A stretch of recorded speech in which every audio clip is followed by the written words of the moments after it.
বৌদি আমরা আসছি। ঠিক আছে, সাবধানে যেও।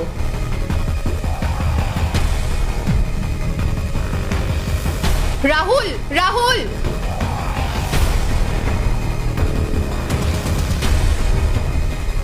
টাকা? এক সেকেন্ড দাঁড়াও।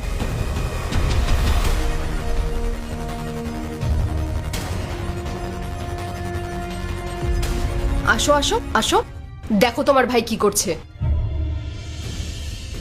আমাদের লকার থেকে 2 লাখ টাকা চুরি করে পালাচ্ছে। বৌদি এটা তুমি কি বলছো? এটা তো আমারও বাড়ি। নিজের বাড়ি থেকে কেউ টাকা চুরি করে? দাদা, আমার যদি টাকার দরকার হতো তাহলে তো আমি তোকেই বলতাম। আমি এভাবে চুরি কেন করব? কারণ তুমি এখন একা না, তোমার বিয়ে হয়েছে, তোমার খরচা বেড়েছে, সেই জন্য। এতদিন শুধু তুমি আমার বরের টাকায় চলছিলে, এখন তোমার বউও তাই করছে। আমার নজর না সব দিকে আছে। তুমি কি ভেবেছিলে তুমি আমার বরের টাকা চুরি করবে আর আমি কিছু বুঝতে পারবো না? মেঘা, তুমি এসব কি বলছো? আরে ও আমার ভাই, ওরা নতুন বিয়ে করে জাজ করে ঘুরতে যাচ্ছে, আর তুমি এ সময় এসব কথা বলছো?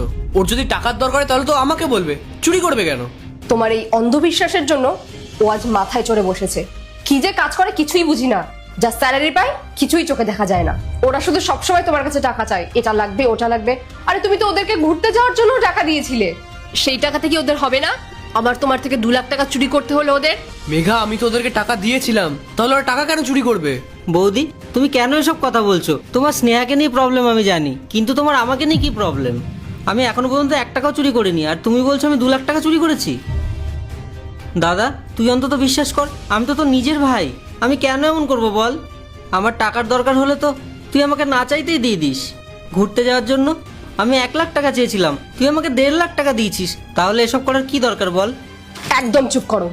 চুরি করার পর চোর কি কখনো স্বীকার করে যে আমি চুরি করেছি? তুমি এখন যাই বলো না কেন, তোমার দাদা তোমার কথা এখন বলছে না। তোমার ব্যাগ থেকে যখন টাকাগুলো বেরোবে তখন তুমি বুঝবে কি করিনি আমরা তোমার জন্য। যখন তুমি কলেজে পড়তে তখন তোমার সব কাজ আমি করে দিতাম। তোমার পড়াশোনা, তোমার থাকা খাওয়ার খরচা সব তো তোমার দাদাই তোমার জন্য জুগিয়েছে। অথচ আজ যখন তুমি চাকরি পেলে, নিজের পায়ে দাঁড়ালে, তখন আর তোমার কোনো পাত্তাই নেই। কোনোদিনও তো দেখলাম না যে তুমি নিজে থেকে সংসারের জন্য 1 টাকা খরচা করেছো। উল্টে এখন আমি তোমার অন্য রূপ দেখতে পাচ্ছি। দিদি, তোমার মনে হয় কোথাও ভুল হচ্ছে। ও কোনো টাকাই চুরি করেনি। আমার মনে হয় তুমি টাকা কোথাও রেখে নিজে ভুলে যাচ্ছ। একদম চুপ। এসব নাটক করার না কোনো দরকার নেই। তোমার বর তোমার কথা শুনতে পারে, কিন্তু আমরা না। তোমার মতো মেয়েদেরকে না আমি খুব ভালো করে চিনি। সংসার ঠিকই ভাঙতে পারো তোমরা, কিন্তু সংসার সামলানোর ক্ষমতা তোমাদের নেই। নিজেকে নিয়ে সবসময় তোমরা ব্যস্ত থাকো। আর তোমার